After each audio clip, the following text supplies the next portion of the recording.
really getting into the heart of the main card of UFC 249, the second iteration, the third time this fight's really been booked, we have finally Francis Ngannou taking on Jairzinho Rozenstruik. And I said that this is the third time because originally this was scheduled to be the main event of UFC Columbus. 5 rounds, 5 minutes apiece, really getting into the nitty-gritty of the fight.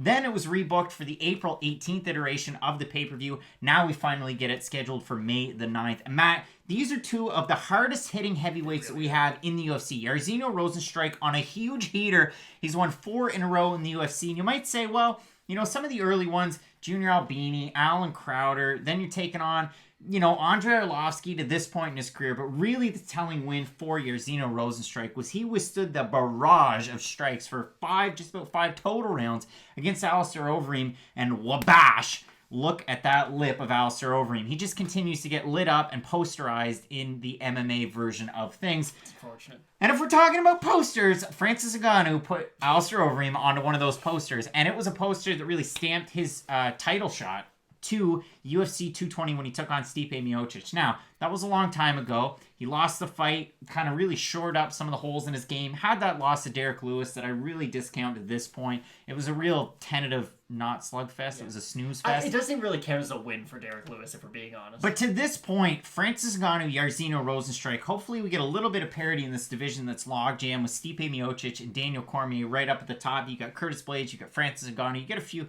characters up near there. But this is one of those fights that really lets you know what you really have. For Jairzinho Rozenstruik to beat Francis Ngannou, that's a tall task. What could you see him doing well if he's going to get a win? I don't think he's going to get a win no matter what, is the unfortunate thing. Curtis Blaydes right now is hoping so badly that Jairzinho Rozenstruik wins, because then it kind of clears the path for Blaydes to get that title shot. I don't see it going that way. If you plan on standing and striking with Francis Ngannou, you're going to get knocked out, and I wish there was a better way of saying it, because every person who stood and struck with Francis has left sleeping. Like, Cain Velasquez and Curtis Blaydes are kind of perfect formulas to beat a guy like Francis, and he was still able to go out there and knock both guys out in the first round.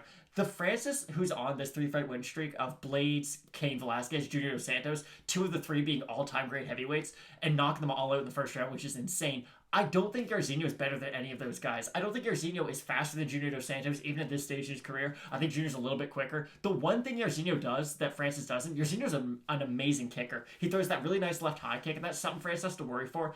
But Jairzinho's very much, I know he's a really heavy-handed power puncher, but he does throw combos, and he does want to kind of let his hands flow a little bit. Francis is only looking for that one-hit quitter. So if you are kind of not playing, but if you are trying to dab him up to, you know, land something heavy afterwards, Francis is going to cut through all of that and land one big bomb. And I don't know many people out there who can take a shot the way Stipe Miocic could against Francis, and I definitely don't think Jairzinho's the guy who's going to be able to. And it's a really interesting fight, and you brought it up. I mean, 2 all-time greats in Junior Dos Santos and Cain Velasquez back-to-back, and then really add in the second time that he's knocked out Curtis Blaydes, who, again, Curtis Blaydes, we did a whole video on it. Good. Could somehow, some way, people think he could be a champion in the UFC, and I wouldn't argue against it. No, not even champion. No, we have to set this. People think he could be the longest reigning heavyweight champion ever. Like, Curtis Blaydes, realistically, think of him what you will, but he is a really good fighter at heavyweight. His wrestling's great, his striking's really good, and Francis Ngannou is his kryptonite. So keep that in mind in this fight. I think it should be a great one. I know a lot of people out there are siding with Jairzinho Rozenstruik. In terms of the odds, Ngannou's a minus 290 favorite